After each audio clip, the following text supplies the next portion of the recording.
let me know what language you think this is. They reckon that, you'll have a joke to keep me over to keep Scotland, didn't you? Nothing. Got nothing on that one. Would you believe me if I told you they're all English? No way. Howdy y'all, what's up? We are here in Houston trying to figure out when a dialect becomes a language. This is some real survey-based research. New name, new channel, Professor Woody and Mr. Ford. Let's go. So why are we doing this? Do we not know the difference between a language and a dialect? Not really. If you look up the definition of just a language or a dialect, you will get a definition, and that works. In fact, we use it as linguists. But you'll notice just by using those definitions, when does that dialect become a new language is the question. As a matter of fact, I wrote my master's thesis on it, specifically about the creation of the Scots language. But in it, I mention a quote famously said by Wilhelm von Humboldt, "Language makes infinite use of finite means." We have a finite number of sounds we can produce with an infinite number of meanings that they can represent. But you can do that within a dialect too. So what makes them different from each other? So to be clear, a dialect is different from an accent because a dialect has different grammar, whereas an accent is how you pronounce the words. And a dialect isn't necessarily a hard definition. Every single person has a unique way of speaking. We call that an idiolect. Every person's a little bit different from everybody else, even you compared to your siblings who grew up in the same house at the same time. What a dialect really is a collection of idiolects that share certain features among them that make them identifiable with usually a certain region, but it could also be an ethnic group, a social class, a historical background. It could be one of many different things, even generation. Now, that doesn't mean dialects aren't really a thing or don't exist, because everybody speaks a little bit differently. You can still make dialects that are a bunch of people grouped together that shared common features, but it doesn't mean that every single person speaks exactly the same way in that dialect. Yeah, of course, like in North America, there's a North American English, but that does not mean that someone who's living in Boston speaks the way as someone living in Seattle. There'd be different features of the way they speak, different features of their dialect that make them distinctly different dialects. However, they're still North American English. Right. If you just listen to somebody speaking without knowing anything about them, you could probably identify someone from North America as being different from someone from the British Isles or from down under. And these dialects are constantly evolving. You might not necessarily speak the same way as your grandparents. English shares a common ancestor with over 400 different languages called Proto-Indo-European. Language evolution is a lot like biological evolution. If you look at a tree of species relationships and a tree of language relationships, you'll see they're very similar. We also call that genetic relation in both biology and linguistics. If we look specifically at English's ancestry, it started in Proto-Indo-European, spoken probably in this area, and as the speakers of Proto-Indo-European spread out, their dialects started changing and diverging from each other. English's ancestry lies in this region, which is the home of the Germanic language family, and then eventually West Germanic separated from North and East Germanic, and then eventually some West Germanic speakers moved over to what we now call England, and they evolved differently from the people back in the mainland. So that's how we get different languages like English, Dutch, and German, who share a common ancestor in West Germanic. And is that why Swedish, Finnish, and Norwegian sound similar because they're all so closely related? Finnish is not related at all. Wow. But Swedish and Norwegian actually are very similarly related. In fact, I use them as an example of mutually intelligible languages that bring us this question of when does a dialect become a language? Because a lot of speakers of Swedish and Norwegian can understand each other without ever learning the other language, yet nobody has any issues calling those separate languages. Yeah, I had a Swedish girl once tell me that people who are from Norway speak Swedish like they have a potato in their mouth when they're just speaking Norwegian. So at what point did Germanic become West Germanic and West Germanic become English? There is none. We can categorize these things and put labels on them, but it's not like suddenly people who spoke West Germanic woke up the next day and were speaking a different language and said, oh, now we speak English. It was a slow evolution that took generations and centuries, and there's no real clear defining point as to when that happened. All our labels are just arbitrary for our historical reference. So were this transition from West Germanic to English, were these all dialects at a certain point? They were, basically. Everything that started as Proto-Indo-European was a dialect. And now we basically have hundreds of different dialects that can trace back to Proto-Indo-European. So for example, China has dozens of different languages that are not mutually intelligible. However, the Chinese government insists that they're all Chinese. It would be similar to saying all these different Romance languages of French, Spanish, Portuguese, Italian, Romanian, and the dozens of other smaller languages that exist. It would be like calling all of that Latin and saying that, oh, we all speak Latin, and we have one standard writing form, which is basically written Italian. But in reality, they're all different languages. They just call them one thing. Whereas if you look at Sweden, Denmark, and Norway, they all are somewhat mutually intelligible to some people. However, they are classified as three separate languages. So at what point along this evolution does one language stop being English and start becoming something else? Is it when it's no longer mutually intelligible, or is there something more to it? Mutual intelligibility seems like it makes sense, right? Yeah. If you can't understand it, it's no longer the same language. But that creates problems that can be something like a dialect continuum. So for example, in Arabic, they have many different dialects that are all called Arabic, but a lot of them can't understand each other. For example, someone who speaks Moroccan Arabic can understand Algerian Arabic. Algerian can understand Egyptian Arabic. Egyptian might be able to understand Arabian Arabic. Arabian Arabic might be able to understand Levantine Arabic. But if you go back all the way to the beginning, maybe a Moroccan speaker doesn't understand Levantine or vice versa. So at what point do you draw that line where it stops being Arabic if there are still people all along the way that can understand each other? So all these things can make it more difficult to understand the difference between a dialect and a language. So to test these things, we designed an experiment showing people different dialects of English and asking them, what language is this? Seeing if they understand that, is this a different language or not? Right, we didn't want to prime them into thinking, is this English? So we're just going to play the audio clip and ask them if they can identify the language. Here are the clips that we're going to use, numbered 1 through 6. This video here is about raspberry meringue fudge that we make up here in our kitchens in Shetland. Once it's set in this from, I use a hot knife and I scrape along the sides, and that just makes it loose so I can take it out the from in one go. I love when it comes out in one. So that one is a dialect that some people already consider language. That's why I wrote my whole thesis about it. It's Scots, specifically from the Shetland Islands, up far north in Scotland. Hang on, we like to piao one. Faster, better. Wait, 卡克来卡. This one freshly like one leh. 你老母 never teach you manners, is it? Pui. Got lost. This one is Singlish, a dialect of English spoken in Singapore, where I actually grew up. Singlish specifically has a lot of borrowings and influence from many different Chinese languages, but especially Mandarin as well as Malay and Tamil. The wildlife and fishery agents, Fontenot Thibodeau showed up at Miss Boudreaux's house. Miss Boudreaux was so upset, crying. Mr. Boudreaux ain't come back from fishing. So Fontenot Thibodeau, the wildlife fishery agent, said, we're going to find him, Miss Boudreaux. Don't worry, we're going to find him. So what you just heard is Cajun English, which is from Louisiana, specifically the New Orleans area of the bayou. Where is they at? Just outside the mud, they ain't no pass, sir. They ain't cutting that off either, that crowd going out. What you just heard was from the Tangier Island off the coast of Virginia in the Chesapeake Bay. Well, it's very hard to bring them to mind, this is the thing. It's all right when your eyes are not going there and happy eyes. You understand? This is another Scots one, this time from Glasgow. They away from their mums, you'll have a job to keep me, because they ain't the other mums anyway. Yeah. Got the window. They're always surprised to say I wasn't back up there with them. They just always just crack and go through. You got 3 strands of bush nearly all around the whole first to keep cattling, haven't you? So this is from Gerald from Clarkson's farm. This is from southwest England, but not quite West Country. Okay, so let's take a look at the interviews and see how people respond to these. This is my sister. She just got home from 5 months of traveling to how many countries? 9 different countries. 9 different countries. So I thought she'd be good at this. Okay, so you're going to listen to an audio clip and tell us what language you think it is. Okay. This video here is about raspberry meringue fudge that we make up here in our kitchens in Shetland. Once it's set in this from, I use a hot knife and I scrape along the sides, and that just makes it loose so I can take it out the from in one go. Sounds like European. I love it. Maybe Belarus. I'm gonna say it was like Slavic. I was gonna say same thing. Right, some kind of Slavic language? Yeah. I mean, I think that I picked up on some English words. So do you think it was English or just borrowed words? I think it was English with a really heavy accent From where? that was hard to understand.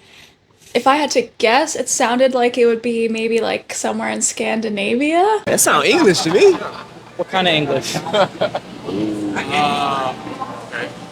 Did you understand any of it? Yeah, I can understand it. It was English. But I was like, hold on, that's English. That sounds like English from somewhere near the UK, maybe Scotland or Ireland or something. I don't know. I heard her say something about scribbling on the side, so I have no clue. Maybe like Dutch or Sweden. That's Scottish English. I think it's Highland Scottish. It has a Gaelic influence. It's spoken in the Shetland Islands, probably similar to Faroese in the Faroe Islands, but I don't think it's a Scandinavian language. I think it's still a Celtic family origin, not Germanic.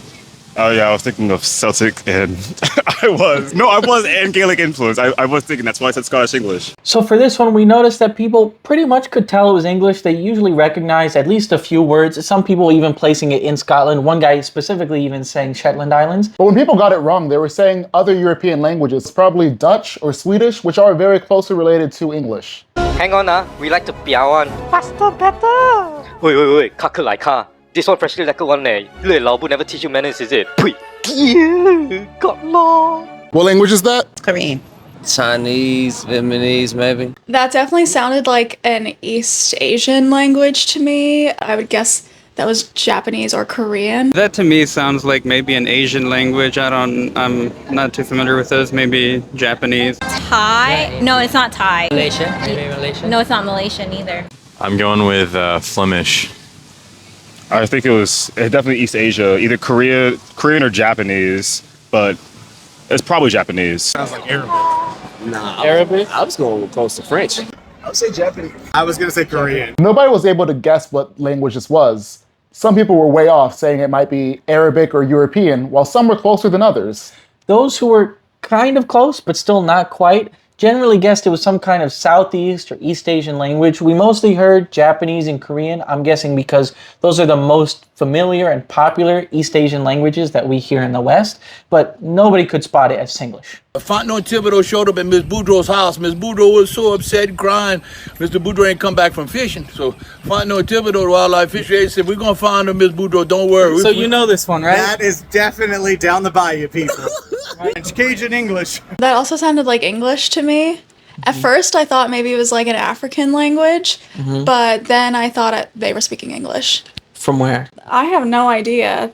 Like somewhere in the south? That sounds like Irish or no, definitely Irish or Scottish. So one of those. They're very similar. I have no guesses. That's like Louisiana Creole English. Is that Farsi? I'm about to say that sound. Farsi? That sound Middle Eastern to me, but I couldn't hear it.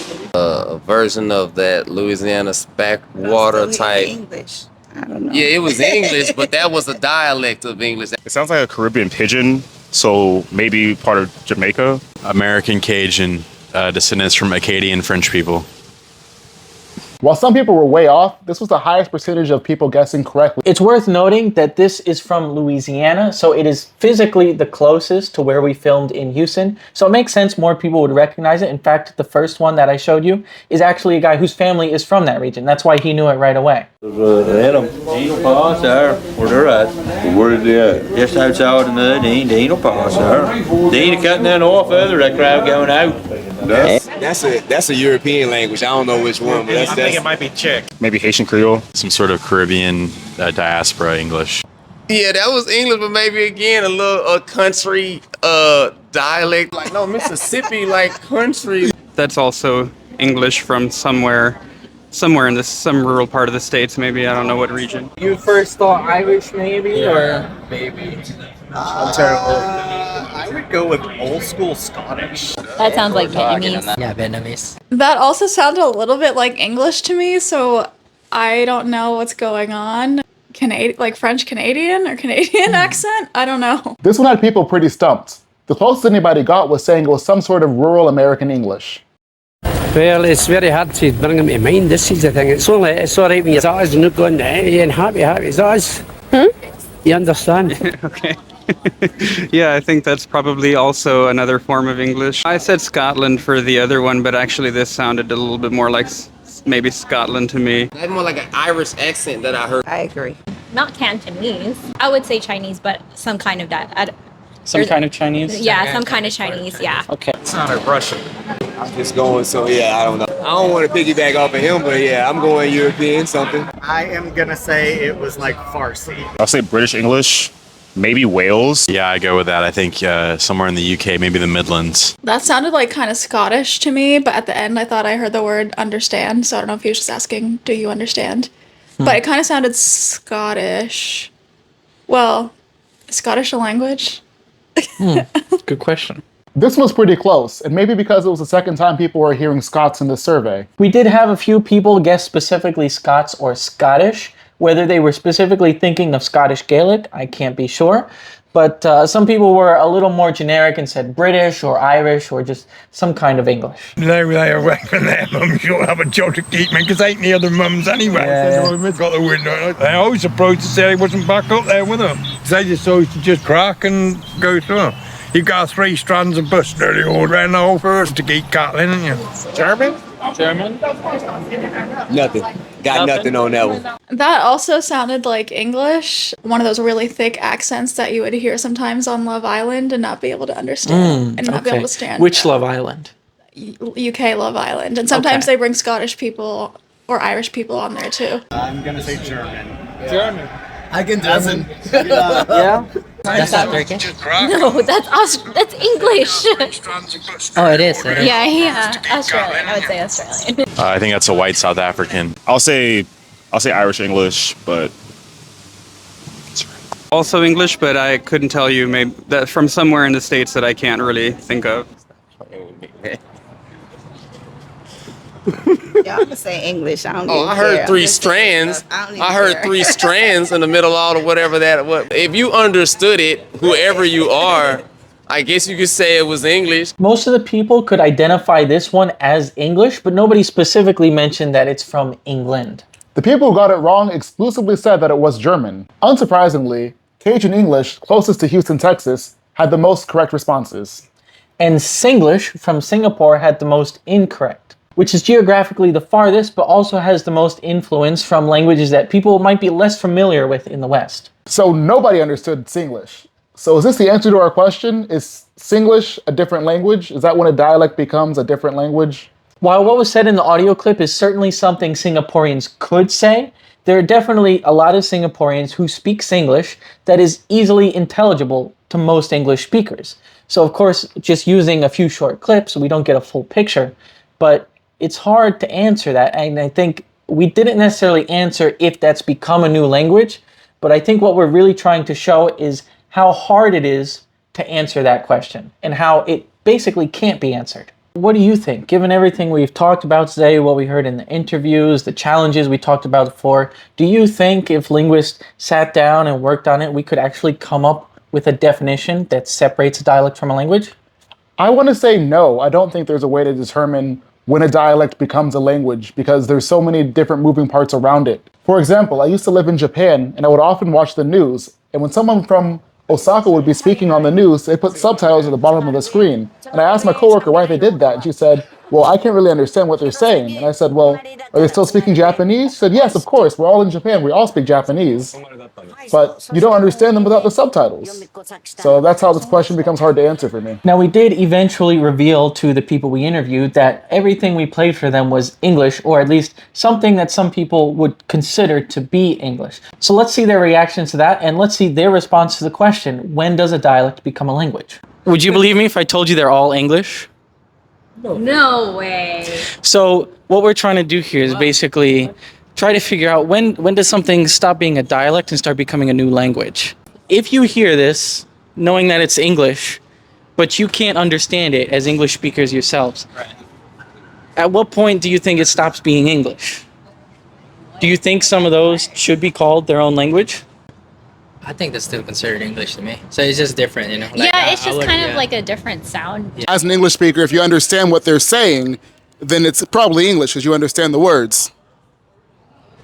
I'm gonna say I didn't make up English, so that's not for me to decide. But yeah, of course. If you understood it, then you understood it. I will say that. Even some of the stuff that I didn't understand, I can understand it. Wait a minute, you're speaking English, because I understand a few points or whatever. Like some of it sounds. Some of it's gibberish, sure.